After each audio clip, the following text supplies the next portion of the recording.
저는 타이레놀을 먹게 되면은 처음에는 온몸에 붉은 반점이 생기고요.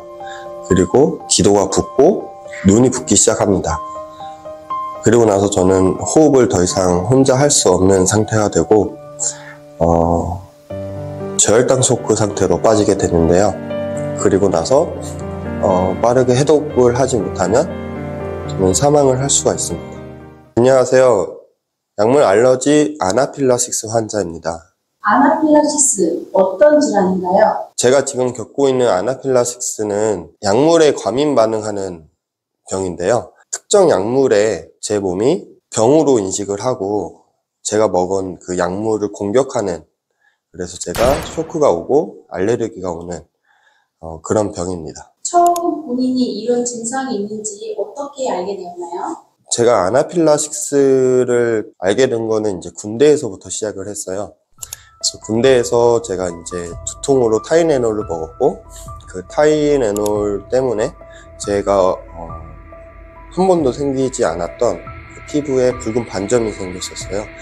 근데 그때는 그렇게 경미하게 시작을 했다가 이 물질에 계속 노출이 되면은 반응이 더 심해집니다. 그래서 지금은 타이레놀을 먹으면은 저혈당 쇼크가 오고 기도가 붓기 때문에 잘못하면은 사망할 수도 있는 상황입니다. 그러면 혹시 본인이 겪었던 쇼크 사례가 있을까요? 제가 이 아나필락시스가 위험하다고 느꼈던 적이 있었는데 예전에는 이제 제가 알약 타이레놀 한 알, 두 알 이런 식으로 먹다가 몸살 감기 때문에 잠깐 수액을 맞으러 간 적이 있어요. 그때 제가 의사 선생님에게 타이레놀에 대한 알러지 반응이 있다. 그래서 소염제는 피해 달라고 하고 수액을 맞기 시작을 했는데 그 수액을 맞으니까 반응이 빠르게 오는 거예요. 그래서 피부에 붉은 반점이 조금씩 생기는 게 느껴져서 그게 아마 시간이 5분 정도도 안 됐던 것 같아요. 그 수액을 맞고 있는 도중에 그 알러지 반응 그 느낌이 있거든요. 그래서 그 느낌이 온다 하고 의사 선생님한테 빠르게 말씀을 드렸습니다. 근데 이제 의사 선생님이 타이레놀에 대한 반응이 있으니 그 성분은 빼고 해열제만 넣어주셨던 거죠. 몸살 감기라서. 그래서 이제 제가 그 해열제 물질에도 아나필락시스 반응이 왔고, 그때는 약물보다 더 빠르게 약이 퍼졌기 때문에 반응도 제가 어떻게 손을 쓸 수 없을 정도로 빠르게 왔어요. 그래서 거의 5분 만에 제가 그걸 인지를 했고 10분 정도 지나고 나니까 저에게 이제 쇼크 증상이 오기 시작을 했어요. 그래서 처음에는 몸이 계속 붓고 기도가 부어서 호흡하기는 어려워졌고, 그리고 시력은 계속 차단된 상황에서 제 몸이 움직이는 것도 느껴지고 청각은 그대로 있어서 모든 소리도 다 들리고 말은 그대로 하면서도 눈을 뜨고 있는데 눈이 보이지 않는 저혈당 쇼크 증상이 나오게 됐습니다.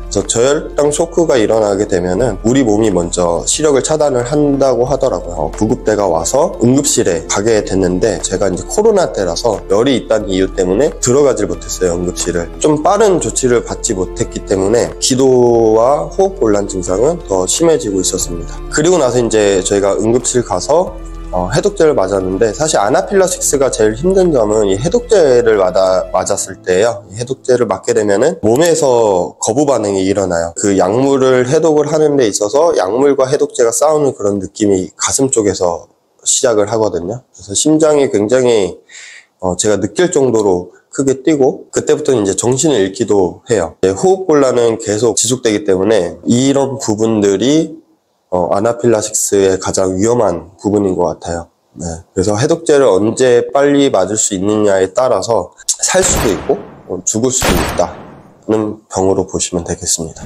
말만 들어도 되게 긴급한 상황이었던 것 같은데 혹시 사고가 났을 때 이 사람이 약물 알레르기 반응이 있는지 없는지 확인할 방법은 없는 건가요? 약물 알러지를 확인을 하려면 내가 알러지 반응이 있는 약물을 직접 투여를 해야 되고요. 제가 이제 서울대병원에서 약물 알러지 검사를 하게 됐을 때도 실제로 제가 그 약 반응이 있는 약들을 다 먹어봤어요. 어느 정도 먹었을 때 반응이 나오고 어떤 약물에 반응이 나오는지 진행을 하는데 그때가 너무 무서웠죠. 반응이 와서 다시 호흡곤란, 기도가 붓고 또 저혈당 쇼크가 오는 거를 인지를 하면서 먹어야 되기 때문에 그런 검사들이 상당히 무서웠던 것 같아요. 목숨 걸고 하는 검사라고 해도 가언이 안 되는데 그럼 혹시 뭐 증서 같은 게 따로 있나요? 검사를 하면 어떤 약물에 알러지가 있는지 이제 표 같은 걸 줘요.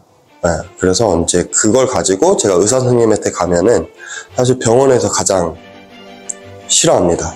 환자한테 해줄 수 있는 게 없는 거나 마찬가지이기 때문에 아나필락시스 환자들은 이런 부분이 어려운 것 같아요. 아나필락시스라는 거는 정말 들어보니까 엄청 무서운 알레르기인 것 같아요. 살면서 그러면 평생 못 드시는 거죠? 이게 알러지라는 게 이제 의사 선생님한테 어떻게 이거를 고칠 수 있냐 했을 때 사실 알러지로 고칠 수 있다는 거는 거의 불가능에 가깝다고 하더라고요. 그래서 일단은 제가 그 약물 실험했을 때 먹을 수 있는 약도 나왔거든요. 진통제 중에. 그래서 제가 그때 먹을 수 있는 약들만 골라서 먹어야 되는데 그 약들의 효과가 기존에 있는 뭐 타이레놀 같은 그런 약보다 효과가 좀 약해요. 그래서 사실 그 약을 먹어도 예전만큼 진통이 되지는 않습니다.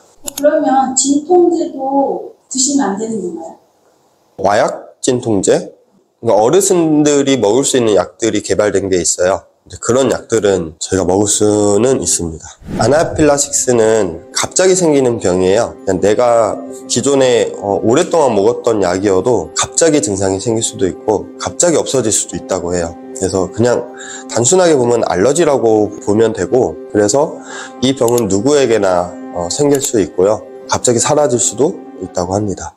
앞으로 저는 이제 이 병을 어떻게 고칠 수 있는지 좀 병원 같은데 의사 선생님들 좀 찾아서 다시 한번 상담을 받아봐야 될 것 같고, 이번에 코로나 걸리면서도 그때 딱 약 한 알만 먹고 싶다, 진통제 한 번만 맞고 싶다, 이런 게 너무 강했었거든요. 그래서 너무 작은 병에도 사실 너무 많이 아파하기 때문에 이 병을 이제 앞으로는 어떻게 좀 고칠 수 있을까, 아니면은 혹시나 한의원 같은 데서는 제 아나필락시스가 좀 괜찮아질 수 있지 않을까, 이런 조금 생각을 하고 있고, 앞으로든 어떻게든 이 병을 좀 고쳐가고 건강 관리를 좀 잘 해야 될 것 같습니다. 여러분 건강하세요. 네, 여러분 잘 보셨나요? 이 아나필락시스는 누구에게나 언제든지 찾아올 수 있는 질환이기 때문에 이 영상이 도움이 많이 되셨으면 좋겠습니다. 그럼 여러분 다음에 또 만나요.